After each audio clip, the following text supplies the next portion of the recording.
오늘의 말씀 빌립보서 2장 19절에서 24절 말씀입니다.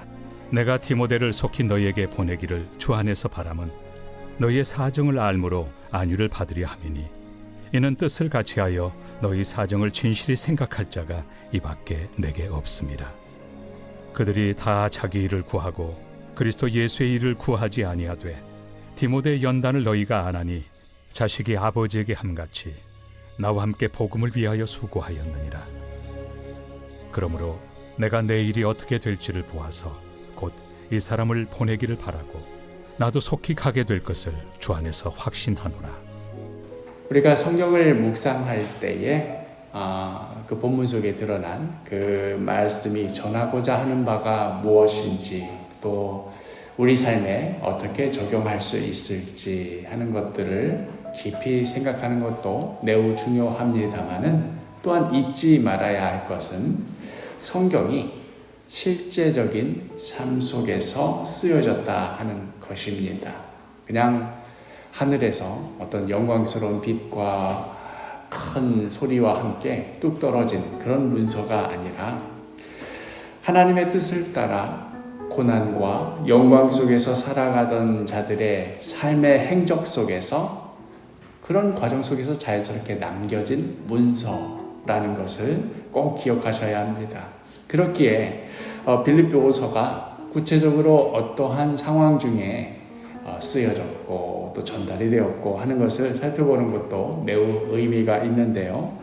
오늘 말씀에는 바울이 빌립보서를 쓰던 그 상황이 어떠했는가 하는 것이 드러납니다. 19절에 내가 디모데를 속히 너희에게 보내기를 주 안에서 바람은 너희의 사정을 알므로 안위를 받으려 함이니.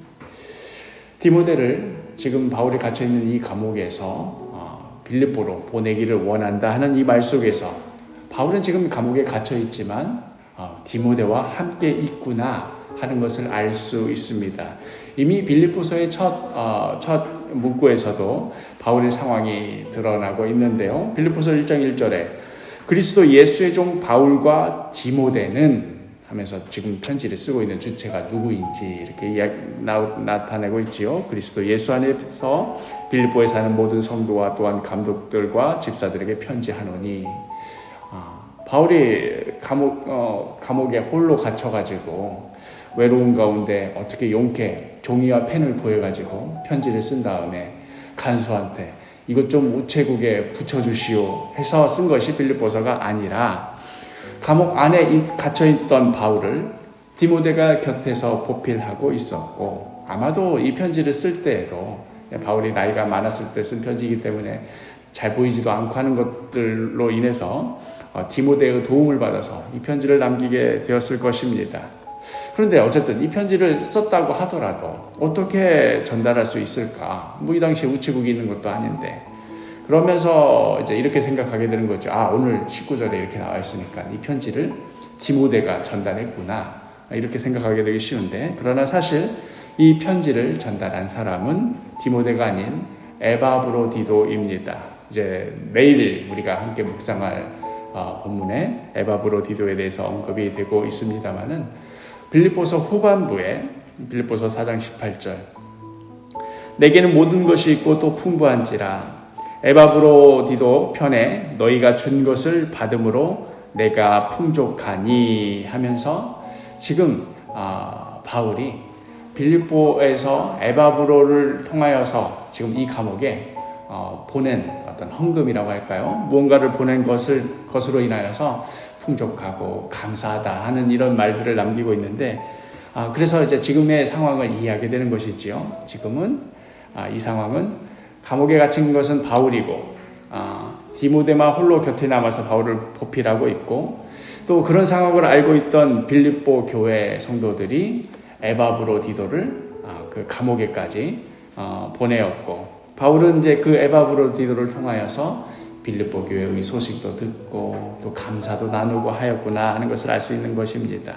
그러면서 그런 과정에서 지금 그런 상황을 생각해보면 지금 감옥에 모여있는 사람은 세 사람인 것이지요. 실제 이제 감옥에 갇혀있는 법적으로 구속되어 있는 사람은 바울이고, 그 둘이 옆에서 지키고 있는. 그런 상황을 우리가 이해하고 있는 가운데, 그러려면 오늘의 본문만 봐서는 안 되고 빌립보서 1장부터 4장까지 다 보면서 이런 상황 중에 지금 바울이 이런 글을 남기고 있구나 하는 것을 이해하게 되는 겁니다. 오늘 본문 다시 19절 다시 한번 봅시다. 내가 디모데를 속히 너희에게 보내기를 주 안에서 바람은 너희의 사정은 알므로 안위를 받으려 함이니. 이 개역개정의 번역을 했던 원문, 헬라어 원문에는 나도 또한이라는 이런 문구가 빠져 있습니다. 그러니까 그 원문의 의미를 더 깊이 살려서 보자면, 지금 바울이 하려는 말은 너희들이 에바브로디도를 나에게 보내어서 위로와 기쁨을 주었던 것처럼 나도 그렇게 받았으니 또 나도 디모데를 속히 너희에게 보내고 싶다. 그렇게 서로 주고받은 그 안위를 나누고 싶다 하는 말입니다. 감옥에 갇혀있지만 빌립보 교회 성도들을 생각하면서 기쁨과 감사 가운데 거하고 있었던 바울, 또 감옥에 갇혀있는 그 바울 곁을 떠나지 않고 그를 아버지처럼 모시고 있는 디모데, 그리고 멀리서 빌립보 교회 성도들의 헌금을 들고 와서 바울을 도우려 했던 에바브로디도, 지금 우리가 묵상하고 있는 빌립보서가 기록되던 당시 그때의 감옥의 풍경입니다.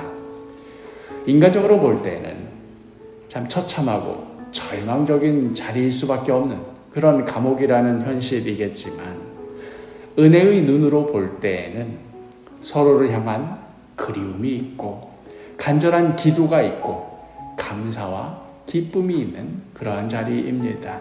그리고 그러한 삶 속에서 남겨진 이 편지가 성경으로서 우리에게 오늘날까지 전달되어서 여전히 진한 감동을 주고 있는 것이지요. 사랑하는 사도교 식구 여러분, 오늘을 살아가는 우리들은 무엇을 남기고 또 무엇을 누리고 느끼며 살고 있는 것일까요? 우리가 처한 상황이나 처지 때문에 어떤 때는 좋아하기도 했다가 어떤 때는 낙심하기도 했다가 그렇게 일희일비하는 것으로 우리 인생을 보내고 있는 것은 아닌가? 아니면 어떠한 상황과 처지 속에서도 하나님께서 주신 소망과 꿈을 가슴에 간직하며 기쁨과 감사로 살아가고 있는 것인가? 과연 우리의 인생을 어떠한 것으로 보내고 어떤 것을 남기며 살고 있는지 깊이 되돌아보시기를 바랍니다.